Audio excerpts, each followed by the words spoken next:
নবম শ্রেণীর সকল শিক্ষার্থীকে আমার চ্যানেলে স্বাগত। আমি অসিত স্যার। আজকে তোমাদের বাংলা বিষয়ের যেটা শুরু করব সেটা হচ্ছে একটা রচনা, সেটা স্বামী বিবেকানন্দের চিঠি। হ্যাঁ, আসলে স্বামী বিবেকানন্দ কোনো গদ্য বা পদ্য এই ধরনের কোনো সাহিত্য কিন্তু রচনা করেননি। তিনি বা তার যে চিঠি এই নামক রচনাটা আমরা পড়ব, এটা কিন্তু একটা চিঠি। যেমন বিভিন্ন ধরনের চিঠি হয়, তার মধ্যে একটা ব্যক্তিগত চিঠি। সেই ব্যক্তিগত চিঠি যা হয়, স্বামী বিবেকানন্দের লেখা চিঠিও কিন্তু এখানে আমরা তাই পড়ব। কাকে লিখেছিল, কি উদ্দেশ্যে লিখেছিলেন, এই লেখার উদ্দেশ্য বা কি ছিল, এবং আমরা আমাদের সাহিত্যে এই বিষয়টাকে পড়বো কেন, প্রশ্ন হতে পারে।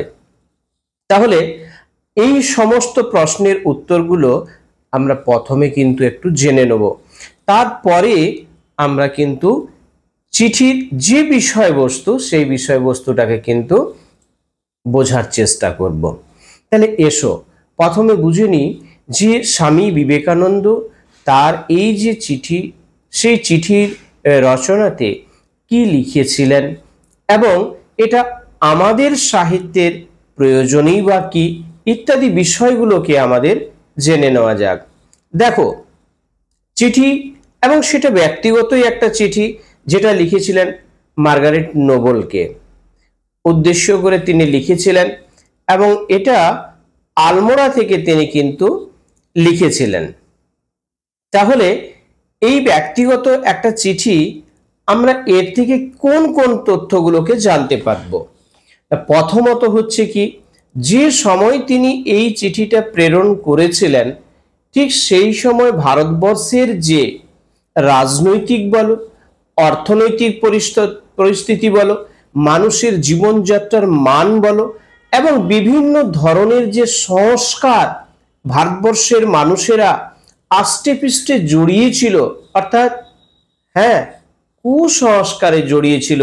সেই কি কুসংস্কারে জড়িয়েছিল, তাদের মানসিকতা কেমন ছিল, এবং সর্বোপরি ভারতবর্ষ ছিল তখন কিন্তু ঔপনিবেশিক শাসনের অধীনে, অর্থাৎ ব্রিটিশরা ভারতবর্ষকে তখন শাসন, শোষণ, নির্যাতন করে চলেছে। এই সময়ে তিনি কিন্তু লিখছেন, তারই এক শিষ্যা মার্গারেট নোবেল তাকে এই চিঠিটা। উদ্দেশ্য কি জানবো, কেন তিনি এই চিঠি লিখলেন, এই চিঠির মর্মার্থ কি, আমরা পাঠ করলে বিষয়টা বুঝতে পারবো। তার এরপরে আর একটা বিষয় তোমাকে জেনে নিতে হবে, যে এটা তো নাটক নয়, এটা কোনো উপন্যাস বা গল্প নয়, কিন্তু তবুও এই চিঠি লেখার মধ্য দিয়ে স্বামী বিবেকানন্দ বেশ কয়েকজন চরিত্রকে নিয়ে এসেছেন, এবং সেই চরিত্রগুলো কারা কারা, তাদের ভূমিকা কি, তারা কোন কোন কাজ করছিলেন বা কোন কার্যে তারা ছিলেন, এই বিষয়গুলোকে যদি আগে ভাগেই আমরা একটু বুঝে নিতে পারি, তাহলে কি হবে, যখন চিঠিটা পাঠ করব তখন তোমাদের কিন্তু তাদের সম্পর্কে যে ধারণাটা থাকবে, তাতে তুমি কিন্তু পরিষ্কারভাবে বুঝতে পারবে। ফলে কি হচ্ছে না, আগে চরিত্রগুলো যাদের যাদের এসেছে চিঠির মধ্যে, তাদের সম্বন্ধে কিন্তু একটু জেনে নেওয়া যাক। তোমরা দেখবে তোমাদের পাঠ্য বইয়ের যে পিছনের দিকটা, অর্থাৎ উল্লেখপঞ্জি বলে একটা দেওয়া আছে, এখানে আমরা যার যার কথাগুলো জানবো তার সম্বন্ধে সুন্দরভাবে এখানে লেখা আছে, তোমরা এটা পড়ে নেবে। আমি একটু একটু করে তবুও তোমাদেরকে বিষয়টা আলোচনা করে দিচ্ছি, এই কারণে, কারণ আমি চিঠিটা পড়ে শোনাবো যখন, তখন তাদের যে ঘটনা প্রবাহগুলো, মানে যেভাবে চিঠিতে উল্লেখ করেছেন, সেই উল্লেখ অনুযায়ী কিন্তু এই চরিত্রগুলোকে বা এই যে মানুষদের কথাগুলো বলা হয়েছে, তাদেরকে কিন্তু তুমি পরিষ্কারভাবে মিলিয়ে নিতে পারবে, এবং ঘটনাটা যেভাবে এগিয়ে এগিয়ে গেছে তার যে বক্তব্য ছিল চিঠির মধ্য দিয়ে সেগুলো কিন্তু আমাদের পরিষ্কার হয়ে যাবে। ঠিক আছে, তাহলে আমাদের একজন চরিত্র আসছে মিস নোবেল, যাকে তিনি চিঠিটা লিখছেন, অর্থাৎ স্বামী বিবেকানন্দ যার উদ্দেশ্যে যাকে লিখছেন চিঠিটা তিনি হচ্ছেন মিস নোবেল। কে এই মিস নোবেল? দেখো, এর সম্পূর্ণ নাম হচ্ছে কি মিস মার্গারেট এলিজাবেথ নোবেল, অর্থাৎ পরবর্তীকালে ভারতবর্ষতে যিনি যে নামে আখ্যায়িত হয়েছিলেন ভগ্নী নিবেদিতা। আমরা কম বেশি প্রায়ই নামটা শুনেছি। স্বামীজির শিষ্য ছিলেন ইনি এবং অন্যতম একজন অগ্রগণ্য শিষ্যা ছিলেন তিনি। ইনি ভারতবর্ষের নিজেকে সেবার কাজেই কিন্তু নিয়োগ করেছিলেন বা উৎসর্গ করেছিলেন এবং পরাধীন ভারতবর্ষে তিনি আমাদের যে নারীদের অবস্থা ছিল এই অবস্থার জন্যই তিনি অগ্রণী ভূমিকা গ্রহণ করেছিলেন, তাদের জন্য তিনি কাজ করে গিয়েছিলেন। শুধু তাই নয়, কলকাতার বাগবাজারে একটি বালিকা বিদ্যালয় স্থাপন করেন, যা আজকে নিবেদিতা বালিকা বিদ্যালয় নামে কিন্তু পরিচিত। এই হলো তোমার মিস নোবেলের সংক্ষিপ্ত পরিচয়। এরপরে আসি চিঠিতে উল্লেখিত আরেক চরিত্র স্টাডি ছিলেন মিস্টার ই.টি.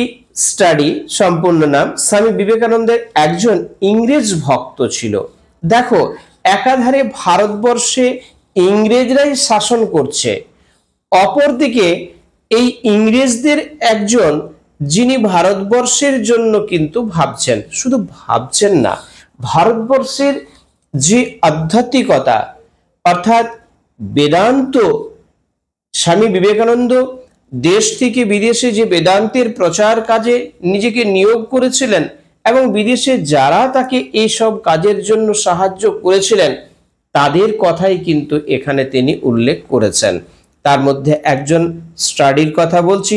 প্রথম জীবনে যখন ভারতে ছিলেন তখন আলমোড়ায় তপস্যা করেন এবং ইংল্যান্ডের বেদান্ত প্রচারের কাজে স্বামীজিকে সাহায্য করেছিলেন। তৃতীয় আরেকজনের যে চরিত্র এসছে সেটা হচ্ছে মিস মুলার। এগুলো তোমাদের বইয়ে আছে, অবশ্যই তোমরা ভালো করে আরো এটাকে মনে রাখার জন্য বারবার করে পড়বে। আমি যেহেতু চিঠিটা পড়ব তাই আমি বিষয়টাকে একটু তোমাদেরকে অবগত করা জাস্ট। মিস মুলার সম্পূর্ণ নাম হচ্ছে মিস হেনরিয়েটা মুলার।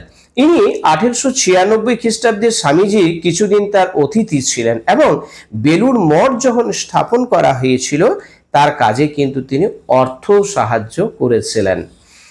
এবং মিসেস সেভিয়ার ক্যাপ্টেন জি.এইচ. সেভিয়ারের স্ত্রী এবং স্বামী বিবেকানন্দের বিখ্যাত একজন ইংরেজ শিষ্যা। বেদান্ত প্রচারের কাজে ইনি যথেষ্ট সাহায্য করেছিলেন।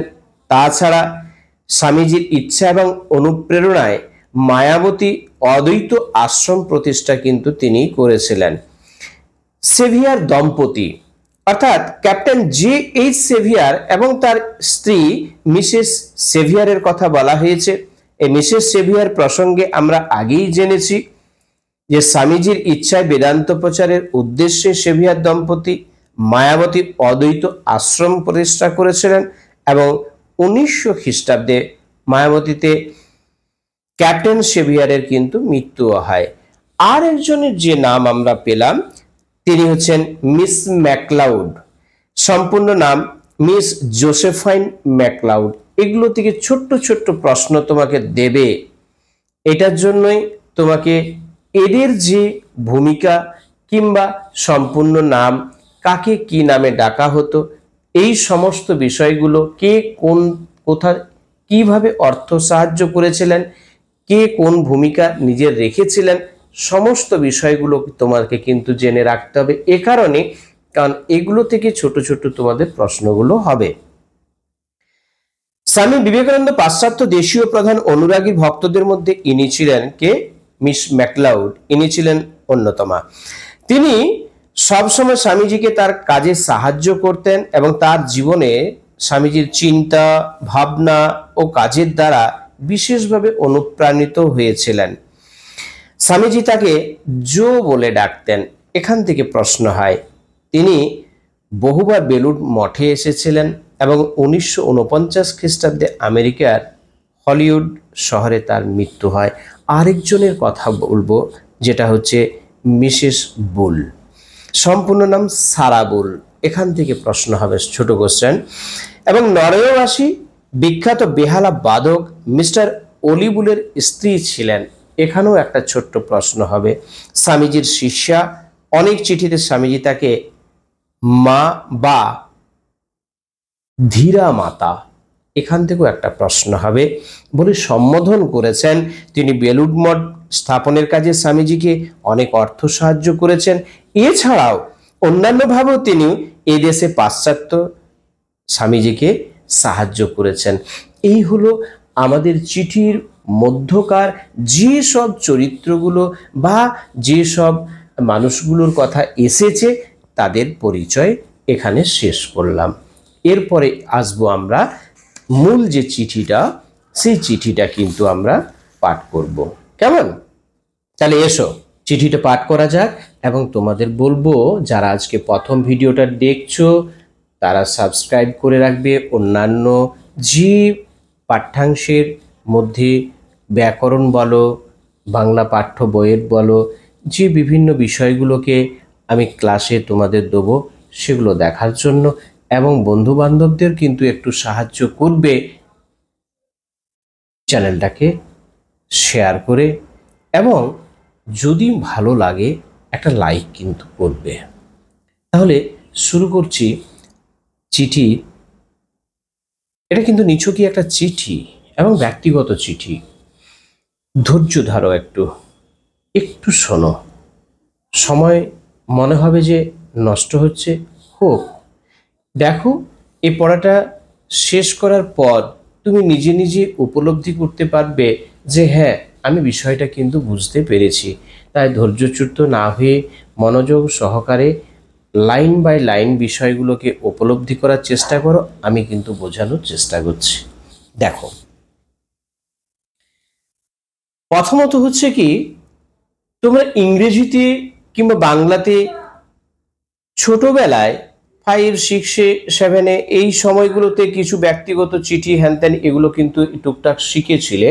পরবর্তী পর্যায়ে কিন্তু বাংলাতে চিঠি যে বিষয়টা, এই বিষয়টা কিন্তু তেমন আর পাওনি।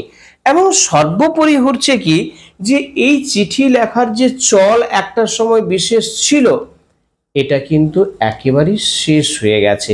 কিছু অফিসিয়াল যে চিঠিপত্র হয় সেগুলো বাদ দিয়ে ব্যক্তিগত যে বিভিন্ন ধরনের চিঠি প্রেরণ করা হতো, এটা কিন্তু প্রায় একেবারে শেষ হয়ে গেছে। তাই চিঠি লেখার যে শৈলী, এই শৈলীটার সঙ্গেও তোমরা কিন্তু পরিচিত নও। তাই চিঠি লিখতে হলে যে সব বিষয়গুলোকে লিখতেই হয়, না লিখলে সেই চিঠিটা সম্পূর্ণ রূপ পায় না, এসো সেই বিষয়টাকেও একটু আমরা দেখে নিচ্ছি। তাহলে চিঠির প্রথমে লেখা আছে আলমোড়া, 29 জুলাই 1897। অর্থাৎ আলমোড়ায় বসে তিনি লিখছেন চিঠিটা, ওখান থেকে পাঠাচ্ছেন। সেটা সময় ছিল 29 জুলাই 1897 খ্রিস্টাব্দ। স্বামী বিবেকানন্দ চিঠিটা লিখছেন। কাকে লিখছেন? না, মিস নোবেলকে। তাহলে লেখার শুরুতে তিনি বলছেন কিভাবে, কল্যাণিয়া মিস নোবেল, স্টাডির একখানি চিঠি কাল পেয়েছি। তাহলে স্টাডি সম্পর্কে আমরা জেনেছি। স্টাডির একখানা চিঠি আমি কালকে পেয়েছি, তাতে জানলাম যে তুমি ভারতে আসতে এবং সবকিছু চাক্ষুষ দেখতে দৃঢ় সংকল্প।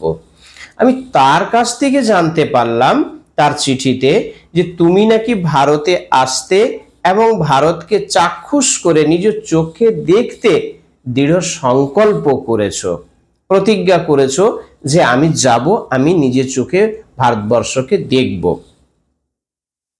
কাল তার উত্তর দিয়েছি।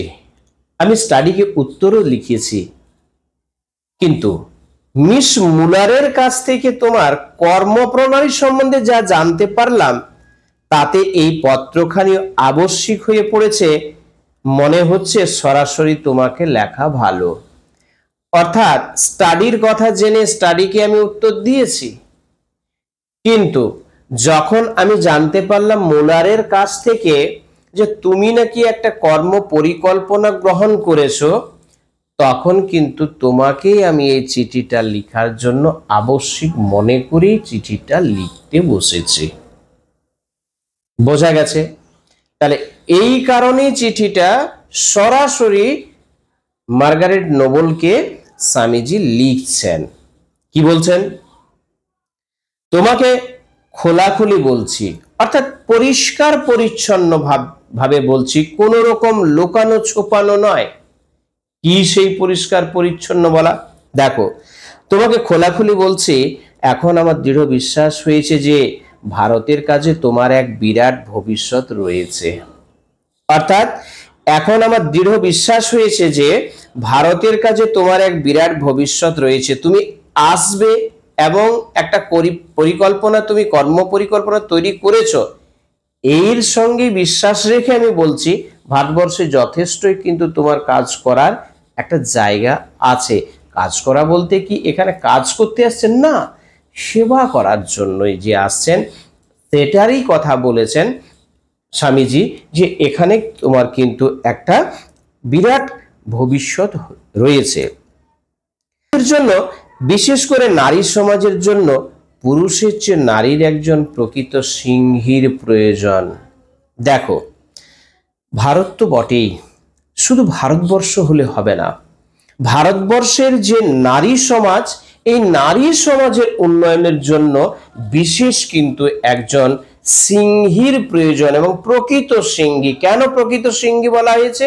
আসলে সিংহী যেমন তার সন্তান রক্ষার্থে এবং তার যে হিংসাত্মক ক্ষমতা, অর্থাৎ তার যে আক্রমণাত্মক ক্ষমতা, অর্থাৎ তার পারদর্শিতা, সেই পারদর্শীর মতোই আজকে একজনের কিন্তু খুবই প্রয়োজন মনে হয়েছে।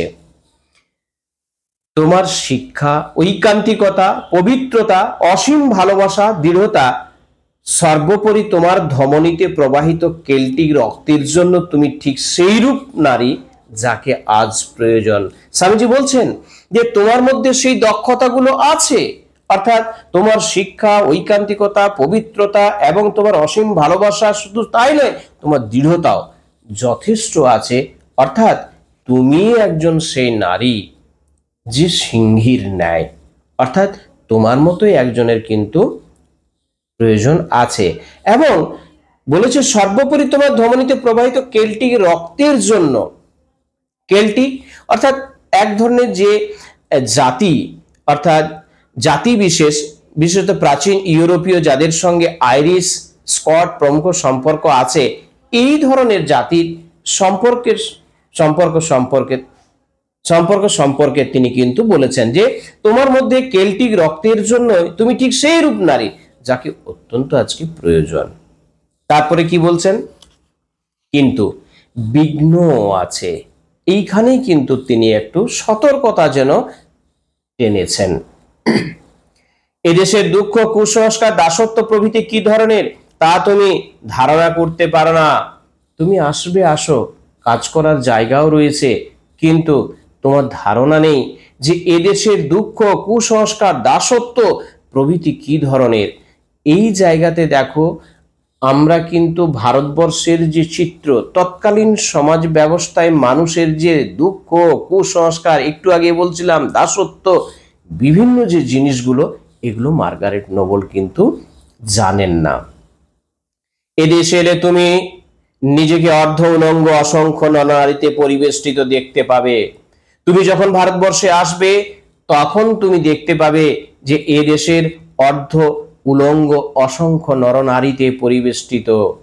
কারণ ভারতবর্ষের মানুষের এমন অবস্থা, তারা শোষণে, শাসনে, সভ্যতার দিক থেকে তো পিছিয়ে ছিলই, বিভিন্নভাবে কুসংস্কারে আচ্ছন্ন হয়ে তারা যেন অর্ধ উলঙ্গ, অর্থাৎ বস্ত্র সারা শরীর আবৃত নয়। তাদের জাতি ও স্পর্শ সম্পর্কে বিকট ধারণা, ভয়ই হোক বা ঘৃণাতে হোক, তারা শ্বেতাঙ্গদের এড়িয়ে চলে এবং তারাও এদের খুব ঘৃণা করে। এই জায়গাটা দেখো, তারা জাতি সম্পর্কে একটা বেশ স্পর্শ, সেনসিটিভ জায়গা কিন্তু তাদের মধ্যে একটা আছে, কি বিকট ধারণা আছে, কি আছে সেটা ভয়ই হতে পারে।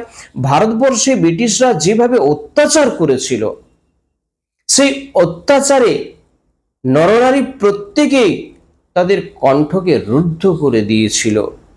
তারা ভয় পেত, বোঝা গেছে? তারা ভয়েই হোক বা ঘৃণাতেই হোক তারা শ্বেতাঙ্গদের এড়িয়ে চলে। অর্থাৎ তারা তো শ্বেতাঙ্গ, আমরা কৃষ্ণাঙ্গ, অর্থাৎ তাদের শ্বেতাঙ্গদের এড়িয়ে চলে। শুধু তাই নয়, এই শ্বেতাঙ্গরাও এদেশীয় মানুষদেরকেও হয়তো ঘৃণার চোখে দেখে, দেখে না, দেখে। পক্ষান্তরে শ্বেতাঙ্গরা তোমাকে খামখেয়ালি মনে করবে এবং প্রত্যেকটি গতিবিধির সন্দেহের চোখে দেখবে। আরেকটা কথা তিনি কিন্তু পরিষ্কারভাবে বলেছেন যে শ্বেতাঙ্গরা যারা এদেশে শাসন করছে, আর তুমিও তো শ্বেতাঙ্গ, তা তুমি যখন ভারতবর্ষে এসে ভারতের হয়ে কাজ করবে, এই শ্বেতাঙ্গরা তোমাকে সন্দেহের চোখে দেখবে। কারণ তুমি ভারতবর্ষের উন্নয়নের জন্য, সংস্কারের জন্য যে কাজটা করে যাচ্ছ, তাহলে তুমি কি কখনো ওই শ্বেতাঙ্গদের বিরুদ্ধেও কাজ করছো? এজন্য তোমাকে সবসময় নজরদারি করে রাখবে। এ কথাও তিনি সতর্কতার সঙ্গে তাকে জানিয়েছেন। তাছাড়া জলবায়ু অত্যন্ত গ্রীষ্মপ্রধান। সত্যি তো, ভারতবর্ষের জলবায়ু গ্রীষ্মপ্রধান। বুঝতেই পারছো, ভিডিও করছি, টপ টপ করে ঘাম ঝরছে। তাছাড়া জলবায়ু অত্যন্ত গ্রীষ্মপ্রধান। এদেশের প্রায় সব জায়গায় শীতেই তোমাদের গ্রীষ্মের মতো। আমাদের যে ভারতবর্ষে প্রত্যেকটা জায়গাতে যেমন যখন শীত বিরাজ করে, সেটা নাকি তোমাদের ওখানে গ্রীষ্মকাল, বোঝো। আর দক্ষিণাঞ্চলে তো সর্বদা আগুনের হলকা চলছে। আমাদের দক্ষিণে যদি এখন যাওয়া যায়, এখন তো গ্রীষ্মকাল চলছে আমাদের, আর এখন যদি আমরা দক্ষিণে যাই তাহলে আমরাই অস্থির হয়ে উঠব, পুরো যেন আগুনের হলকা বইতে থাকে। তাহলে এই শ্বেতাঙ্গরা যেখানে শীত প্রধান দেশে তারা বসবাস করেছে, আরাম প্রিয় একটা জায়গা, এই উষ্ণ বা এত গ্রীষ্মপ্রধান দেশে সে কি থাকতে পারবে? তাই তিনি আবহাওয়া সম্পর্কেও তাকে জ্ঞাত করেছেন। শহরের বাইরে কোথাও ইউরোপীয় সুখ স্বাচ্ছন্দ্য কিছুই উপায় নেই। এখানে ইউরোপিয়ান কান্ট্রিগুলোর মতো, দেশগুলোর মতো যে সুখ স্বাচ্ছন্দ্য আমার দেশে কিন্তু তুমি পাবে না। এসব সত্ত্বেও যদি তুমি কর্মে প্রবৃত্তি হতে সাহস করো, তোমার যদি মনে হয় যে এইগুলোকে, এই বাধা বিপত্তিগুলোকে এড়িয়ে গিয়েও আমি কাজ করব, তবে অবশ্যই তোমাকে শতবার স্বাগত জানাচ্ছি, তুমি এসো, করো। সর্বত্রই যেমন এখানে তেমনি আমি কেউ নই। আরেকটা কথা তিনি স্পষ্টভাবে বলেছেন, দেখো বিদেশে তিনি গেছেন, স্বামীজি বিভিন্ন জনের কাছে দীক্ষা দিয়েছেন, বিভিন্ন জনকে, তিনি বিশেষ একজন সন্ন্যাসী, তার বেদান্ত তিনি ব্যাখ্যা দিয়েছেন, মানুষকে বুঝিয়েছেন। তাহলে এই বাইরে গিয়ে স্বামী বিবেকানন্দ বিশেষ একটা স্থান অবশ্যই পেয়েছেন। হ্যাঁ, এটা তো আমাদের পরিবার কেন, আমাদের পাড়াতে কেন, আমাদের দেশে কেন, বিভিন্ন জন্য এই ধরনের ধারণা আমাদের তৈরি হয় এবং আমরা তাদেরকে এভাবে ব্যবহারও করে থাকি। ধরো আমার গ্রামের একজন ডাক্তার, তিনি একটু বাইরে গিয়ে কোথাও চিকিৎসা করছেন, তখন তার নামে ডাকছেন ডক্টর গোবর্ধন অমুক, আর সেই গোবর্ধন বাবু আমার গ্রামে গবরা। বুঝতে পেরেছো? তাহলে স্বামী বিবেকানন্দ বলছেন যে আমি তো বিভিন্ন দেশে যাচ্ছি, মানে এটা বোঝাতে চেয়েছেন তাহলে সেখানে আমি যেভাবে সমাদৃত হই, তাহলে বিশেষ একজন ব্যক্তি যে আমি আমার দেশেও হয়তো সমাদৃত হচ্ছি, তাহলে তুমি যখন আসবে তোমাকে আমি বিশেষভাবে যত্ন কিংবা আর্থিক কিছু করতে পারবো, এই বিষয়টা যাতে করতে না হয় তাই তিনি পরিষ্কারভাবে বলেছেন, কি বলেছেন, সর্বত্রই যেমন এখানেও তেমনি আমি কেউ নই, তবু আমার যেটুকু প্রভাব আছে সেটুকু দিয়ে আমি অবশ্যই তোমাকে কিন্তু সাহায্য করব। কর্মে ঝাঁপ দেবার পূর্বে বিশেষভাবে চিন্তা করো, অর্থাৎ কোনো কিছু এই কর্মে প্রবৃত্তি নেওয়ার আগেই তুমি কিন্তু চিন্তা করে নাও। যেমন তোমরা করো, মার প্রতি রাগ করে খেলে না, কি হলো? আমি খাবো না, পণ করেছো।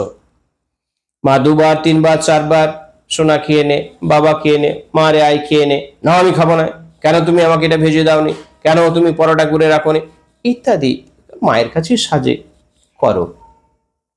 মা ছেড়ে দিলেন, মর, আমি আর পাচ্ছি না তোকে নিয়ে। তখন কি হয়? যখন পেটে ছুঁচা ডন মারতে থাকে, তারপর মনে হয় যে না, আরেকবার ডাকলেই হয়তো খেয়ে নেব। দিয়ে তুমি বিভিন্ন ছলা কলার জন্য একবার রান্নাঘরে যাচ্ছ, এটা ওটা নাড়ছো, আবার আসছে, মা হয়তো শেষমেশ বলল, কি হলো, অনেক হয়েছে, আয় খেয়ে নে। বাস, এ বলতে না বলতে তুমি গট গট করে চলে যাও, কিন্তু 4টা কথা শোনাও। এরপরে বলে রাখলাম, দেখো আমি আজকে খেয়ে নিচ্ছি, অন্যদিন কিন্তু আমি খাবো না, পরিষ্কার বলে রাখলাম, আমার এগুলো করে রাখবে, আমার ভালো লাগে না, ইত্যাদি। তাহলে ভাবিতে উচিত ছিল প্রতিজ্ঞার আগে। তুমি প্রতিজ্ঞা করছো খাবো না, 3 দিন খাবে না, সেটা তুমি প্রতিজ্ঞা শেষ করো। ওই তা তো রক্ষা করতে পারলেন না। স্বামীজি তাকেও এ কথা বোঝাতে চেয়েছেন যে কর্মে ঝাঁপ দেবার পূর্বে বিশেষভাবে চিন্তা করো, এবং কাজের পরে যদি বিফল হও, তুমি কাজ করতে করতে যদি বিফল হও, কিংবা কখনো কর্মে বিরক্তিও আসে যে আর ভালো লাগছে না, তখন আবেগবশত করছিলাম ঠিক আছে, আর ভালো লাগছে না, তো কর্মে যদি কখনো বিরক্তিও আসে, তবে আমার দিক থেকে নিশ্চয়ই জেনো যে আমাকে আমরণ তোমার পাশেই পাবে। তা তুমি ভারতবর্ষের জন্য কাজ করো আর নাই করো, বেদান্ত ধর্ম ত্যাগই করো আর ধরেই থাকো। হ্যাঁ, তুমি যদি কাজ না করো, তুমি যদি ভারতবর্ষের জন্য আর কাজ করতে ইচ্ছা নাও থাকে, তুমি যদি বেদান্তর উপরে ধর্ম ত্যাগ করো, তাহলেও মরদ কি বাত হাতি কি দাঁত, ভেরি ভেরি ইম্পর্টেন্ট লাইন। একটা প্রবাদ আছে, মরদ কি বাত হাতি কি দাঁত, একবার বেরোলে আর ভিতরে যায় না। একদম ঠিক। দেখবে হাতির, নিশ্চয়ই দাঁতগুলো দেখেছো, এই হাতির দাঁত একবার বেরিয়ে গেলে আর ভেতরে যেমন ঢোকানো যায় না, তিনি বলেছেন মরদ অর্থাৎ পুরুষ মানুষ যখন কাউকে কথা দেয়, তখন তার কথাও সে কিন্তু রক্ষা করে, তার কোথাও কিন্তু নড়চড় হয় না, তবেই তিনি পুরুষ মানুষ। তিনিও বোঝাতে চেয়েছেন যে হাতি কি দাঁত আর মরদ কি বাত হাতি কি দাঁত, একবার বেরোলে আর ভিতরে যায় না। খাঁটি লোকের কথাও তেমনি নড়চড় নেই, এই আমার প্রতিজ্ঞা। আবার তোমাকে একটু সাবধান করা দরকার, তোমাকে নিজের পায়ে দাঁড়াতে হবে, মিস মুলার কিংবা অন্য কারো পক্ষপুটে আশ্রয় নিলে চলবে না। এ কথাও স্মরণ করিয়ে দিয়েছেন যে ওই যাব ভারতবর্ষে, তারপরে এর সাহায্য নিয়ে ওর সাহায্য নিয়ে বিভিন্ন কাজগুলো আমি করব। স্বামীজি সতর্ক করেছেন, না, যা করতে হবে নিজেকেই করতে হবে। তার নিজের ভাবে মিস মুলার চমৎকার মহিলা, তার নিজের ভাবে মিস মুলার নিজে ভাবে যে সে চমৎকার মহিলা, কিন্তু দুর্ভাগ্যক্রমে এই ধারণা ছেলেবেলা থেকে তার মাথায় ঢুকেছিল যে তিনি আজন্ম নেত্রী, আর দুনিয়াকে ওলটপালট করে দিতে টাকা ছাড়া অন্য কিছুর প্রয়োজন নেই। তিনি মনে মনে চিন্তা করতেন ছোটবেলা থেকে যে দুনিয়াতে যা কিছু করা সম্ভব যদি থাকে টাকা, এবং এটা তার বদ্ধ একটা ধারণা ছিল। এই মনোভাব তার অজ্ঞাত সারে বারবার মাথা তুলে, এবং দিন কয়েকের মধ্যে তুমি বুঝতে পারবে যে তার সঙ্গে বনিয়ে চলা অসম্ভব। হ্যাঁ, তুমি কাজ করতে করতে কয়েকদিনের ভিতরে বুঝে যাবে তার যে ধারণা, এই ধারণা সম্পর্কে, এবং তার যে কাজ করার মানসিকতা, তাও তুমি কিন্তু বুঝতে পেরে যাবে। তার বর্তমান সংকল্প এই যে তিনি কলকাতায় একটি বাড়ি ভাড়া নেবেন, তোমার ও নিজের জন্য, এবং ইউরোপীয় আমেরিকা থেকে যেসব বন্ধুদের আসার সম্ভাবনা আছে তাদের জন্য।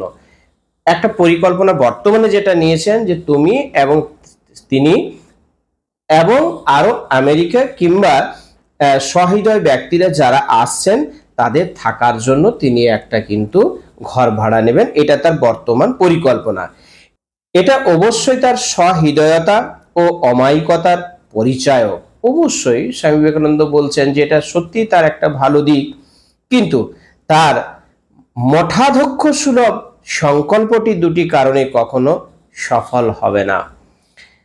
তার রুক্ষ মেজাজ এবং অদ্ভুত অস্থিরতা চিত্ততা, এর জন্য তার যে মঠাধ্যক্ষ যে সংকল্প, অর্থাৎ যেভাবে তিনি কাজ করার প্রয়াসই গ্রহণ করেছেন সেটা তার কখনো পূর্ণ হবে না। কেন হবে না?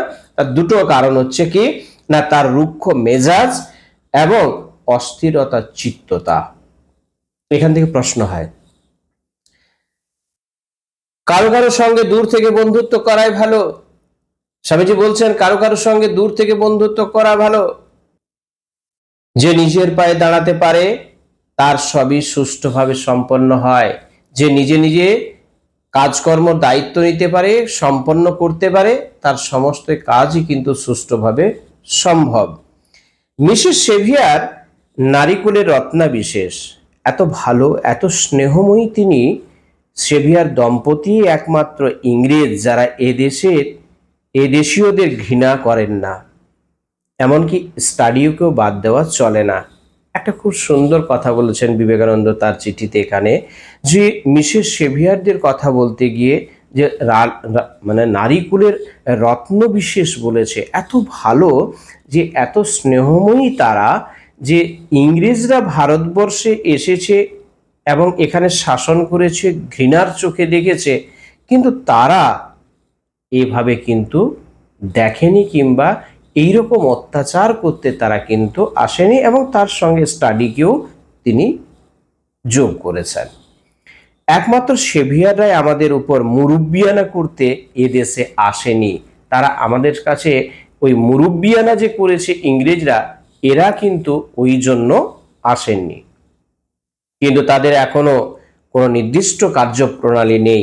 তারা যে কি কাজ করবে এটা নির্দিষ্ট এখন কোনো কার্যপ্রণালী করে উঠতে পারেনি।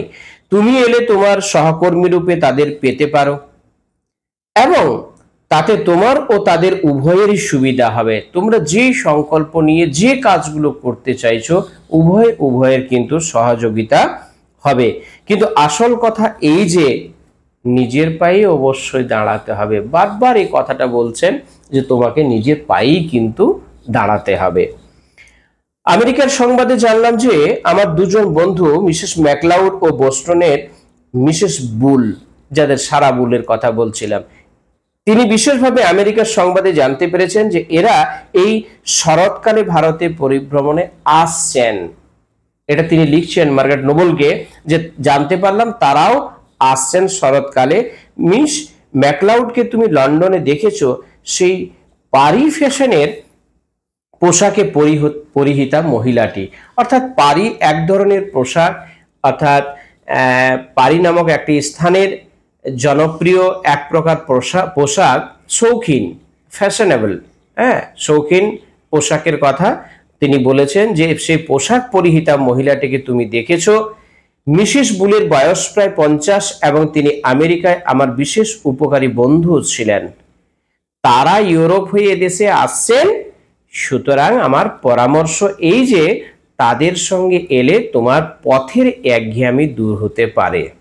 অর্থাৎ তিনি এই সুপরামর্শটা দিয়েছেন, যেহেতু তারাও আসছেন, অতএব তুমি যদি তাদের সঙ্গে আসো তাহলে পথমধ্যে এতটা পথ অতিক্রম করে যে আসবে, সেখানে পথের মধ্যে তোমার যে একটা একাকিত্ব, একঘেয়েমি, এটা অনুভব করতে পারবে না, এবং স্বাচ্ছন্দ্যে কিন্তু একসঙ্গে তাদের সঙ্গে আসতে পারবে। এই পরামর্শটা তিনি চিঠিতে লিখেছেন।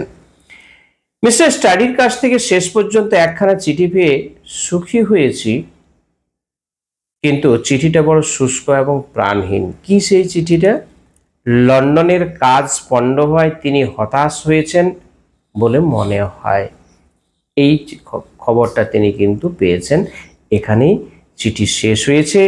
অনন্ত ভালোবাসা জানবে, ইতি সদা ভগবৎ প্রদাশ্রিত বিবেকানন্দ। বোঝা গেছে? তাহলে মার্গারেট নোবেল ভারতবর্ষে এসে চাক্ষুষ করে দেখতে চেয়েছেন, এবং তিনি একটা কর্মপরিকল্পনা করেছেন, ভারতবর্ষে থেকে তিনি কাজ করবেন। এই খবরটা যখন বিবেকানন্দ পেলেন, তখনই বিবেকানন্দকে সরাসরি তার মনে হয়েছিল একটা চিঠি লেখার প্রয়োজন। তাই তিনি চিঠিগুলো লিখেছেন। ভারতবর্ষের যে বিভিন্ন পরিস্থিতি, আবহাওয়া, সমস্ত বিষয়গুলোকে মার্গারেট নোবেলকে চিঠির মধ্য দিয়ে জ্ঞাত করেছেন। শুধু তাই নয়, এ কথাও জানিয়েছেন যে ভারতবর্ষে কাজ করার মতো জায়গা কিন্তু তোমার বিশেষ আছে, কিন্তু একাকেই কাজ করতে হবে, একার পায়েই কিন্তু তোমাকে দাঁড়াতে হবে, অন্য কারো সহযোগিতা নিয়ে কাজ করব বললে কিন্তু হবে না। তাই যারা ভারতবর্ষে এসে কাজ করার সংকল্প গ্রহণ করেছে কিন্তু তারাও এখন তাদের কাজ করে উঠতে পারেনি, বিশেষ বিশেষ যে কারণগুলো, সেই কারণগুলোকেও কিন্তু স্বামী বিবেকানন্দ সুন্দরভাবে এই চিঠিতে ব্যক্ত করেছেন।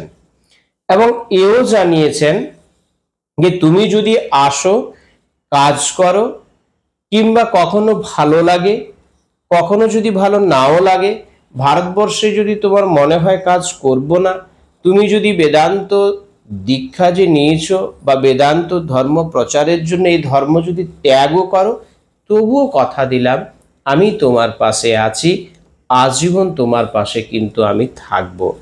এজন্য তিনি একটা প্রবাদ টেনেও বলেছেন যে মারদ কি বাত হাতি কি দাঁত, একবার বেরোলে আর ভেতরে ঢোকানো যায় না। সমস্ত বিষয় এবং ঘটনা প্রবাহের মধ্য দিয়ে আমরা জানতে পেরেছি যে স্বামী বিবেকানন্দর যে একটা চিঠি যা নিবেদিতার উদ্দেশ্যে বা মার্গারেট নোবেলের উদ্দেশ্যে লিখেছিলেন, তা ভারতবর্ষের যে তৎকালীন সমাজ ব্যবস্থা, রাজনৈতিক এবং মানুষজনের বিভিন্ন কুসংস্কার থেকে বিভিন্ন ধরনের যে মানসিকতা ছিল, তার একটা ইতিহাস কিন্তু আমরা এই চিঠির মধ্য দিয়ে জানতে পেরেছি। এরপরে এখান থেকে লাইন তুলে যাই প্রশ্ন দিক না কেন, আমার তো মনে হয় সাজেশনের কোনো দরকার নেই। যেখান থেকে প্রশ্ন দিক না কেন, তুমি যদি এই পড়াটাকে সঠিকভাবে বুঝতে পারো, তাহলে তুমি সেই ঘটনাবলী যেখান থেকে তোমাকে লাইন তুলে প্রশ্ন দিয়েছে সুন্দরভাবে লিখতে পারবে। হ্যাঁ, এর জন্য একটু পরিশ্রম তোমাকে করতে হবে। যে কোনো একটা প্রশ্ন নিয়ে তার উত্তরটা লেখা তোমাকে অভ্যাস করতে হবে, মিলিয়ে দেখতে হবে। তোমার শিক্ষক যিনি রয়েছেন তাকে তুমি বিষয়টাকে দেখালে এবং সেখানে তিনি কি পরিমার্জন, সংযোজন না বিয়োজন করলেন, এই বিষয়টাকে মাথায় রেখে কয়েকটা দিন কয়েকটা গদ্য পদ্যের উপরে তুমি অভ্যাস করো। আমি কথা দিলাম বাংলাতে পূর্ণ মান পাওয়ার জায়গাতে তুমি কিন্তু পৌঁছে যাচ্ছ।